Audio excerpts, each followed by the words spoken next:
নেওয়ার পরে রাজ্যের এটি আপনার প্রথম শিলিগুড়ি হয়েছে, তারপর দুর্গাপুর হয়েছে, কল্যাণী হয়েছে, নবান্ন সভাগৃহে আমরা করেছি। এটা আমাদের 5th মিটিং। এরপরে আরেকটি আছে 12 তারিখে মালদাতে, মালদা, মুর্শিদাবাদ, উত্তর এবং দক্ষিণ দিনাজপুর। আমরা এই যে নতুন সরকারের ভিশন, চিন্তা ভাবনা এবং প্রায় ধরে নিতে পারেন 70-75-80 ভাগই নতুন এমএলএ জিতেছে।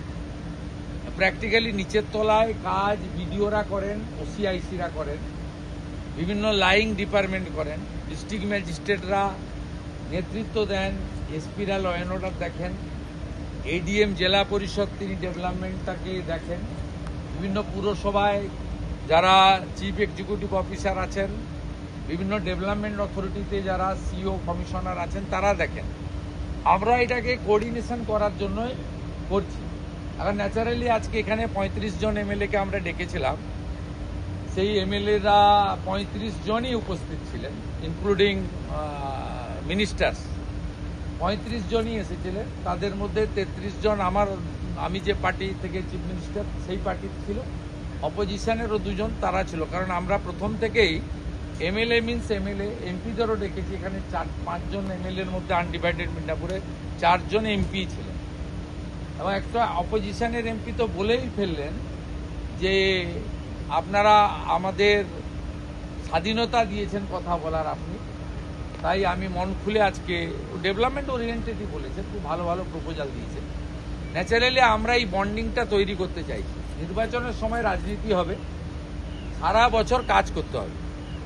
আমরা অনেক পিছিয়ে গেছি পশ্চিমবঙ্গে, কেন্দ্রীয় সরকারের নানা উন্নয়নমূলক কাজ থেকে পিছিয়ে গেছি, আমাদের নানা পরিকাঠামোগত উন্নয়ন থেকে পিছিয়ে গেছি, মানুষের মূল সুযোগ সুবিধা থেকে পিছিয়ে গেছি। থানাগুলো পার্টি অফিসে পরিণত হয়েছিল, পঞ্চায়েত অফিসগুলো কাটমানি কালেকশন সেন্টার হয়ে গেছিল, পৌরসভার কাজে কাউকে বিল্ডিং প্ল্যান নেওয়ার দরকার ছিল না যদি কাউন্সিলরকে বা নেতাদেরকে টাকা দিত। এই যে সম্পূর্ণ একটা ডিজাস্টার হয়েছিল গভর্নেন্সে, সেই জায়গাটা থেকে আমরা বের করে আনতে চাইছি যে আইনের শাসন করতে হবে, শাসকের আইন না। আমাদের ভালো মিটিং হয়েছে, প্রায় লং 11:40 থেকে 3টে পর্যন্ত মিটিং হয়েছে। এবং যেটা বলে আমি শেষ করব, এই ধরনের অ্যাডমিনিস্ট্রেটিভ মিটিং বিগত সরকারও করেছেন। এক একটা মিটিংয়ে 5 কোটি টাকা খরচ হয়েছে এবং কলকাতা থেকে ডুমুরজলা থেকে এখানে হেলিকপ্টার ব্যবহার করা হয়েছে। হেলিকপ্টারে ফুয়েলের রেট আপনি জানেন কত বেশি। আমাদের এই মিটিংটা যদি ডিএমকে দিয়ে আমি ক্যালকুলেশন করে জানতে চাই যে একটু মিনিমাম আপ্যায়ন, একটু মিনিমাম ব্যবস্থাপনা, মিনিমাম, তাহলে দেখবেন এটা মানে 5 লাখই হয়তো ক্রস করবে। গোটা রাজ্য থেকে 7-8 হাজার করে পুলিশ আনতে হতো। আগের দিন থেকে বিভিন্ন কলেজ, স্কুল পুলিশে ভর্তি হয়ে যেত। তাদের ট্রান্সপোর্টেশন, তাদের ফুড সব মিলিয়ে এই টাকাগুলো থাকলে কিছু স্ক্যান মেশিন, কিছু এক্সরে মেশিন রুরাল হেলথ সেন্টারে করা যায়।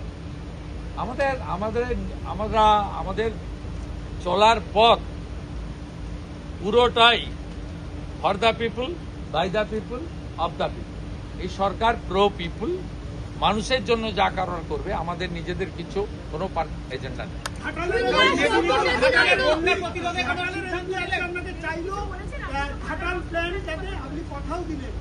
সবাই ইউনাইটেড হয়ে গেছে ডেভেলপমেন্টের পক্ষে। যারা ডেভেলপমেন্টের বাইরে থাকবে তারা বিচ্ছিন্ন হয়ে যাবে। আমি তো বলছি, ঘাটালের এমপি তিনি একটা কথাই বলেছেন যে ঘাটাল মাস্টার প্ল্যান আমার কমিটমেন্ট ছিল। আমি ওনাকে বলেছি যে ঘাটাল মাস্টার প্ল্যান ইলেকশনে আমাদেরও কমিটমেন্ট ছিল। ঘাটাল, দাসপুর সব সিট আমরা জিতেছি। শীতল কপাট জিতেছেন, আবার তপন দত্ত জিতেছেন। আমরা ওটা করব। এখানে ক্রেডিট ডিসক্রেডিট কে কার ক্রেডিট হবে সেটা বড় কথা নয়। উনি প্রো ডেভেলপমেন্ট কথা বলেছেন, অন্য যারাও ছিলেন অপোজিশনে তারাও প্রো ডেভেলপমেন্টের কথা বলেছেন। আর মুখ্যমন্ত্রীর কাজই হচ্ছে ডেভেলপমেন্টের কাজটাকে ঠিকঠাক করে করা। ভোটের সময় রাজনীতি করব, তর্ক বিতর্ক হবে, আলোচনা সমালোচনা হবে। সারা বছর বিকাশের কাজ করব, উন্নয়নের কাজ করব। शुभेंदु दा, 12 साल का हो चुका है मोदी सरकार का और 12 साल पूरा हो चुका है मोदी सरकार का और राज में भी 1 महीना पूरा हो गया है आज आपने शपथ। 1 महीने में एसेस करना मुश्किल है, 1 महीना कोई टाइम नहीं होता है, लेकिन यहाँ कुछ पेंडिंग काम था जो देश हित में करना चाहिए था, वो काम हम लोग कर दिया। पहले तो सेंसस, जनगणना का साथ राजनीति का कोई संपर्क नहीं है, पिछले सरकार उनको रोक के रखा था, वो काम चालू कर दिया। सीआरपीसी आईपीसी बहुत पहले खत्म हो गया, बीएनएस चालू हुआ था, बंगाल में चालू नहीं हुआ, भारतीय होता वो चालू करना था, चालू कर दिया। बीएसएफ को जमीन देना हमारी, हम राष्ट्र सर्वोपरि बोलता है नेशन फास्ट, तो बीएसएफ को जमीन देना हमारा ड्यूटी बाउंड प्रोग्राम, देश हित में करना चाहिए, वो काम हम लोग चालू कर दिया। हमारे कमिटमेंट था अन्नपूर्णा योजना, वो भी अब तक 50 लाख से ज्यादा दीदी बहन उनके अकाउंट के उनके खाते में 3000 रुपया चला गया। आयुष्मान भारत हमारी प्रधानमंत्री जी का गारंटी था, उसका भी एग्रीमेंट हम लोग कर लिया। जल जीवन मिशन में पिछले सरकार मोदी जी का सरकार ने 27,000 करोड़ दिया, वो सब चला गया, एक भी काम नहीं हुआ। आज भी सब एमएलए बताया, बीजेपी का एमएलए भी बताया, टीएमसी का एमएलए बताया, नल अच्छे जल नहीं, काम हुआ लेकिन पानी नहीं मिल रहा है। हम लोग 39,000 करोड़ का काम करूंगा, वो भी कर लिया। पुलिस का हालत कैसे कर दिया था, एनएच के ऊपर कितना गार्ड लेता था, कितना चल रहा था, ये सब बंद कर दिया हम लोग। इसलिए जो करना चाहिए वो हम लोग किया है, आने वाला दिन भी करूंगा। लेकिन मोदी जी का 12 साल एक भारत की विकास के लिए एक बड़ा माइलस्टोन है।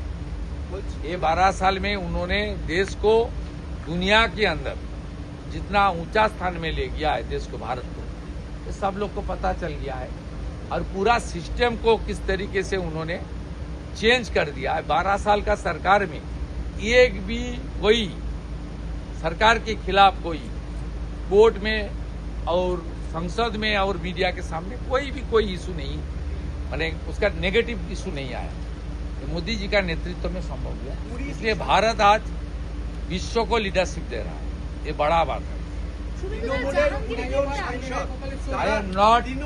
I am not talking, not speaking any political question. आप गवर्नमेंट শুনুন, গভর্নমেন্ট পুলিশের অফিসারদের দাঁড় করিয়ে রেখে রাজনীতির কথা এরা আগে হতো, এখন হবে না।